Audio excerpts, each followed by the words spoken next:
Do you wish that all things wealth and finance were much easier to understand and not presented by a bunch of beige cardigan-wearing geeks? Welcome to the Clever Investor Podcast, where we're dishing up the easiest to understand finance program served in bite-sized chunks, so your brain will thank you as your knowledge grows. Hosted by the brilliant Owen Taylor, a multiple award-winning expert with a glorious knack for explaining the complex world of wealth in the simplest of ways.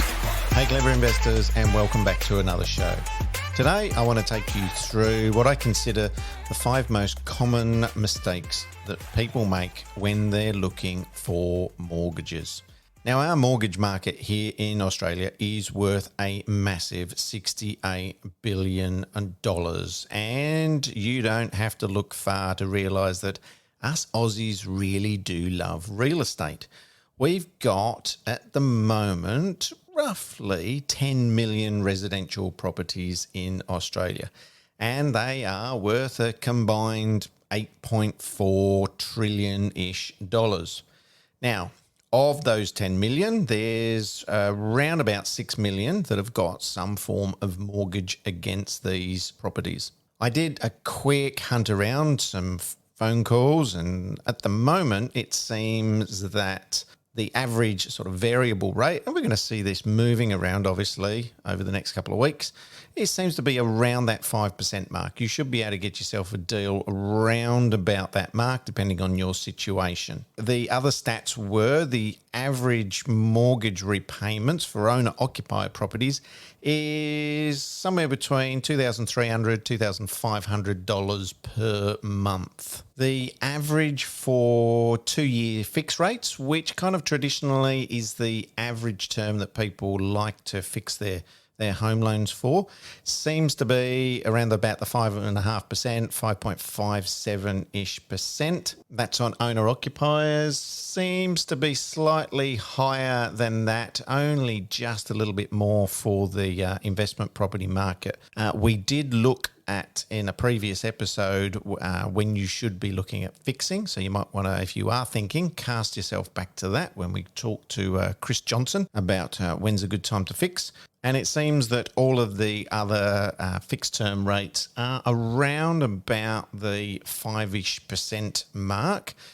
Now, there are some exceptions to this. If you've got a really low to value ratio on your property, and it's an owner-occupied rather than investment property, you can still get some stuff lower than that. Don't expect that to hang around for too much longer. My little hunt around seemed to show that the average home loan rate for people applying for new home loans rather than refinancing existing loans seems to be about $538,000.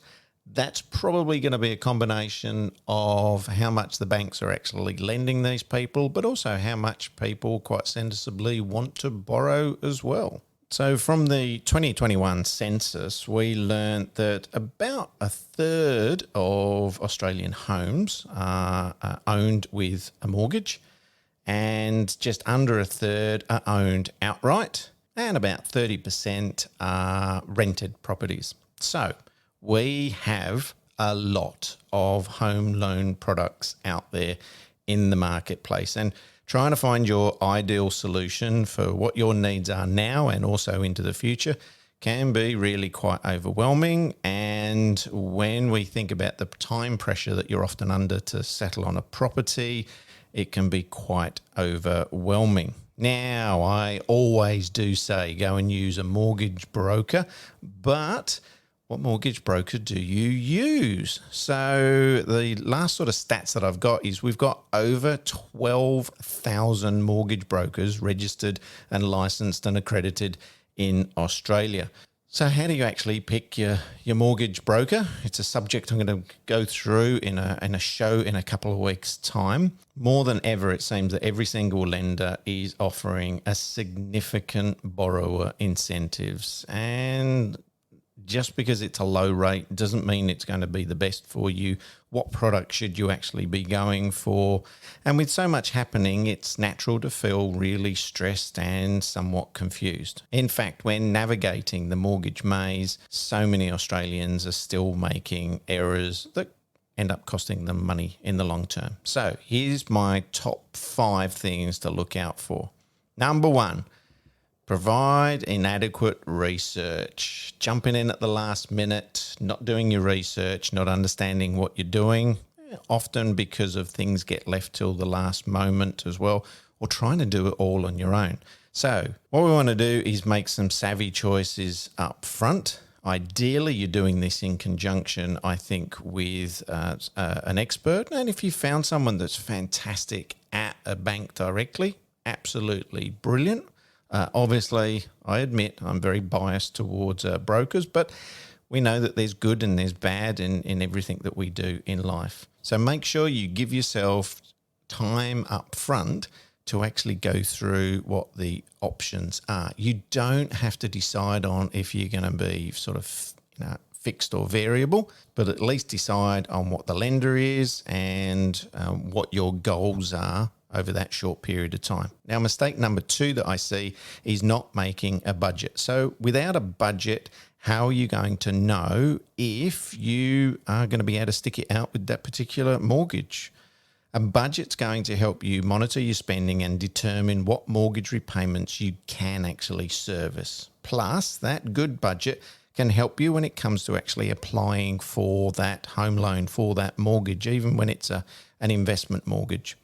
Banks favour borrowers who can clearly show that they can actually afford to have this debt long term. Mistake number 3 is people being unaware that you can actually get your loan pre-approved before you go and look for your properties.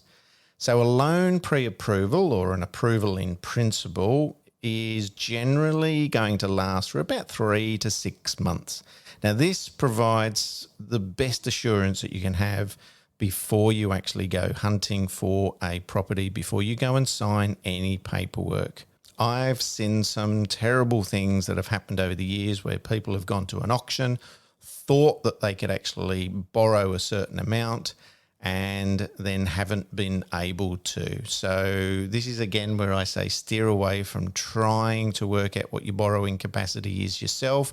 Those online bank calculators are really, they're there as a marketing tool. They're not actually there for you to use strictly.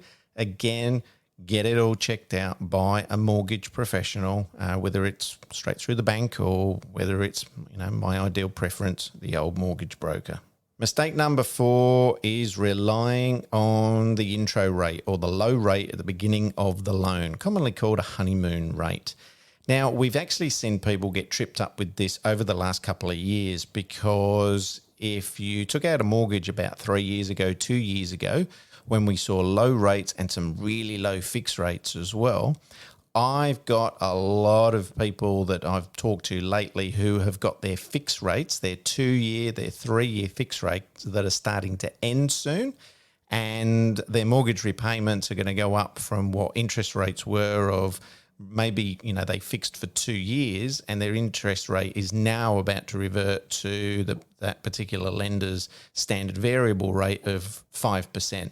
So there's a big difference in monthly repayments. So big tip here is it's clever to make your mortgage repayments as if this honeymoon period doesn't actually exist.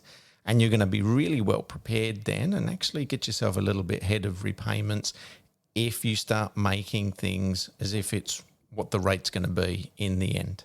Mistake number 5 I see is paying for all the whistles and bells on a loan that you don't actually really need. Now, this is something that goes back to that old barbecue talk that I've spoken to before, where you sit down with a very well-meaning friend or that mad uncle, and they start telling you about all the things that you should have in your home loan. You must have this. You've got to have that. You need an offset account with this and 25 different redraw facilities and da-da-da-da-da-da. Again, this goes back to actually talking to an industry professional and making sure that you've got something which fits your needs. And sometimes the simplest ones are actually the best deals for you. You don't have to have all of the features that your friends have necessarily got, because you've probably got different income to them. You've probably got other different requirements as well.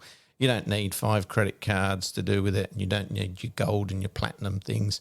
Talk to an industry professional, get them to actually run the numbers and look at what's benefiting you, not just today, but into the long term as well. What are those hidden fees and charges on things? So I hope this helped shed a little bit of light on some of the mistakes that people can make.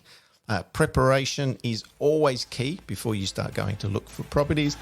And I'll see you again next week for another edition of the Clever Investor Podcast. You have been listening to the Clever Investor Podcast, proudly sponsored this week by Blue Wealth Property. Are you ready to start a new investment journey?